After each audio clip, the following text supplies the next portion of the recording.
नमस्कार, फिर पैसा बोलता है में आपका स्वागत है। मैं आनंद श्रीनिवासन। आज मार्केट में फिर से गिरावट थी, लगातार 2-3 से गिरावट है।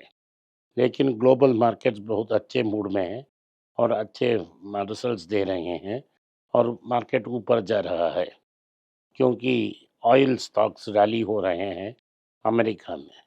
शेवरॉन ऑलरेडी वेनेजुएला के अंदर है और एक्सॉन अंदर जाने की कोशिश कर रहा है। इसीलिए एनर्जी स्टॉक्स की रैली की बदौलत अमेरिका में स्टॉक मार्केट अच्छी रिजल्ट्स में है। सारे इंडेक्सेस रिकॉर्ड ब्रेक कर रहे हैं।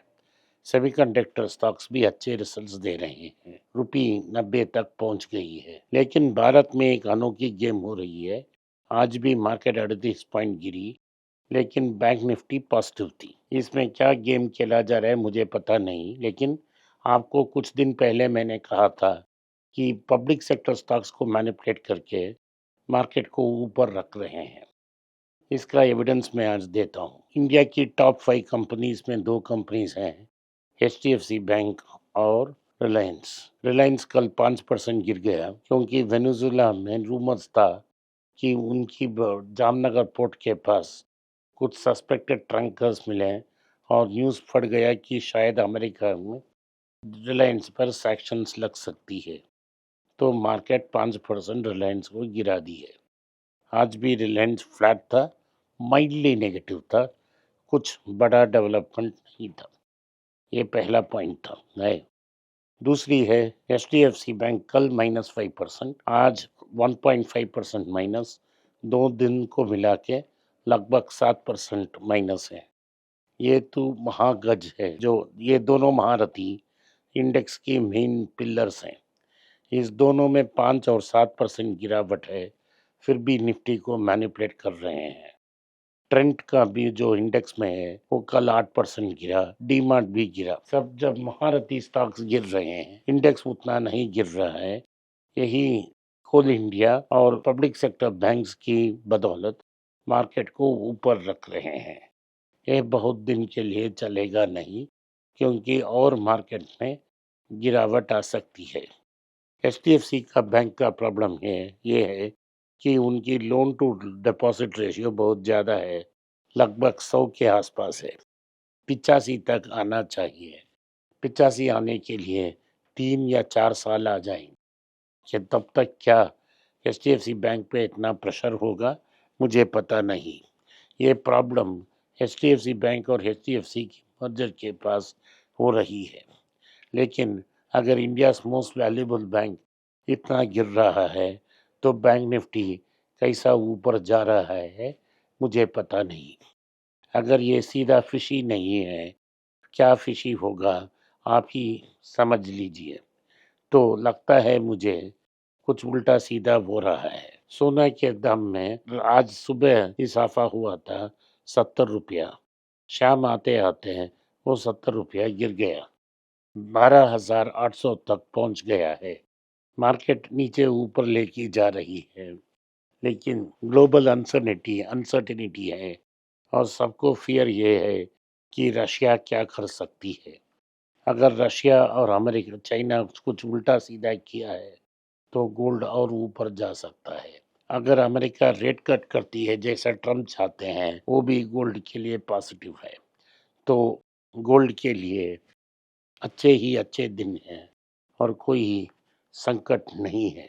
आज मुख्य खबर भारतीय कंपनियां में ये है। टाटा पावर ने आंध्र प्रदेश में एक सोलर मैन्युफैक्चरिंग प्लांट के शुगर की में इन्वेस्टमेंट डील की है, जिसमें वेफर मैन्युफैक्चरिंग हो सकती है। दूसरी टाटा स्टील का न्यूज़ है। टाटा स्टील अब इंडिया पे कंसंट्रेट करेगी और इसीलिए उन्होंने एनएनआईएल गवर्नमेंट ऑफ इंडिया की विशाखापट्टनम स्टील प्लांट को खरीदा था, जो मोथबॉल था।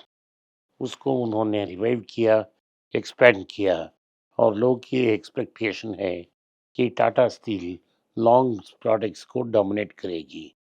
जब टाटा स्टील के लिए अच्छा दिन है, जेएसडब्ल्यू के लिए बुरे दिन है। जेएसडब्ल्यू ऑलरेडी ओवर लिवरेज है, पेंट, सीमेंट, स्पोर्ट्स, इंफ्रास्ट्रक्चर और अब ऑटोमोटिव में भी काम कर रहे हैं और हाईली लिवरेज कंपनी है।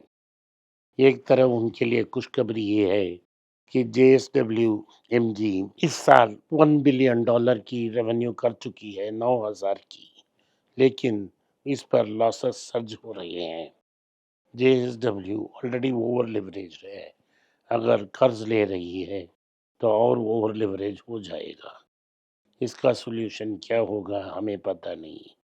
जब एक प्लेयर सीमेंट, पेंट, पोर्ट्स और स्पोर्ट्स में कंसंट्रेट कर रहा है, उनकी कोर बिजनेस जो है स्टील, जिनमें लोकल बिजनेस में टाटा से उन्होंने लीड ली थी, उसको सरेंडर करने का चांसेस है अगले 3-4 साल में। आईटीसी की फूड बिजनेस, पैकेज प्रोडक्ट्स में बड़ा ग्रोथ नहीं है, लेकिन इसमें एक्सपेंशन प्लान भी बहुत ज़्यादा है। एक्सपेंशन प्लान आईटीसी उस पे उम्मीद लेके बैठी है। डॉक्टर रेड्डी ने इंडिया के first hepatitis E vaccine launch की है और उसके लिए उनको सारा अप्रूवल मिल चुके हैं। सिप्ला की शेयर्स जो हैं वो नीचे आ रही हैं क्योंकि उनकी एक की पार्टनर है ग्रीस में, फार्मादेन, उस पर 5 नोटिफिकेशन लग चुके हैं। मीशो की शेयर्स नीचे गिर रहे हैं क्योंकि एंकर इन्वेस्टर्स बेच रहे हैं। लॉक इन पीरियड खत्म हो चुकी है। कंपटीशन कमीशन ऑफ इंडिया ने कहा है कि भारत के all steel manufacturers, SAIL included, ने सब एकजुट मिलकर प्रोडक्ट प्राइसेस को फिक्स करने की कोशिश है। इसीलिए उन पे इन्वेस्टिगेशन करना लाजमी है और इसीलिए उन पर इन्वेस्टिगेशन लॉन्च कर चुकी है। आरबीआई कहती है क्योंकि मैडम को पैसा चाहिए, पब्लिक सेक्टर बैंक्स को हायर डिविडेंड्स देना पड़ेगा, तो उन्होंने सारे बैंक्स के लिए higher dividend pay out ratio okay की है। इंडियन एक्सपोर्टर्स में दिसंबर की सीजन तो चली गई, क्रिसमस सीजन चली गई, स्प्रिंग सीजन भी निकल रहा है हाथ से क्योंकि 50% टैरिफ से कोई रिलीफ नहीं मिल रहा है। ट्रंप ने कहा है कि अगर हमने रशियन ऑयल कंप्लीटली बंद नहीं की तो टैरिफ और भी बढ़ सकता है, लेकिन हमें तो मोटा भाई का ख्याल है। मोटा भाई दुखी है क्योंकि उनकी शेयर 5% गिर चुकी है। तो अगर लुधियाना और तिरपुर में लोग की फैक्ट्रियां बंद हो रही हैं, इसके बारे में हमें कोई चिंता नहीं है। मोटा भाई सुखी रहे, यही हमारा ख्याल रखना चाहिए। मोटा भाई की सुख की ख्याल रखना ही हमारा परम धर्म है। तो इंडियन स्टार्टअप्स जो हैं उनको पैसा नहीं मिल रहा है, स्टार्टअप्स और पीई फंड से, क्योंकि अमेरिका में ब्याज बढ़ गई है। तो इंडियन स्टार्टअप्स आईपीओ डाल रहे हैं।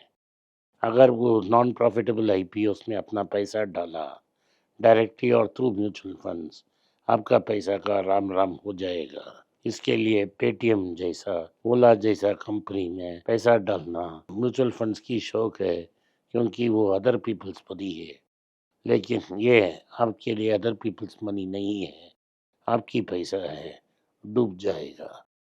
सावधान रहें। आज के लिए इतना ही। बेल नोटिफिकेशन दबाएं। अगर आपने बेल नोटिफिकेशन नहीं दबाया तो अगली बार जब आपको हम एक वीडियो डालेंगे आपको नोटिफिकेशन नहीं आएगा। अगर आप मुझसे संपर्क करना चाहते हैं, नीचे दिए हुए ईमेल आईडी पे संपर्क करें, मेरा टीम आपको वापस रिप्लाई करेगा। आपने इस पॉडकास्ट को सुना, इसके लिए मैं आपका आभारी हूँ। हो सके तो वीडियो को लाइक कीजिए, चैनल को सब्सक्राइब कीजिए और वीडियो को अपने दोस्त और रिश्तेदार के पास भेजें और उन्हें देखने की आग्रह करें। नमस्कार, धन्यवाद, जय हिंद। नीचे एक ईमेल स्क्रॉल हो रहा है, इसका ईमेल एड्रेस है paisa.bolta hai.np@gmail.com। अगर आप मुझसे संपर्क करना चाहते हैं तो इस ईमेल में मेल भेजें, मेरी टीम आपसे बात करेगी। फिर से बता रहा हूँ मैं, paisa.bolta hai.np@gmail.com। इसमें आप मेल भेज सकते हो, मेरा टीम आपसे संपर्क करेगा।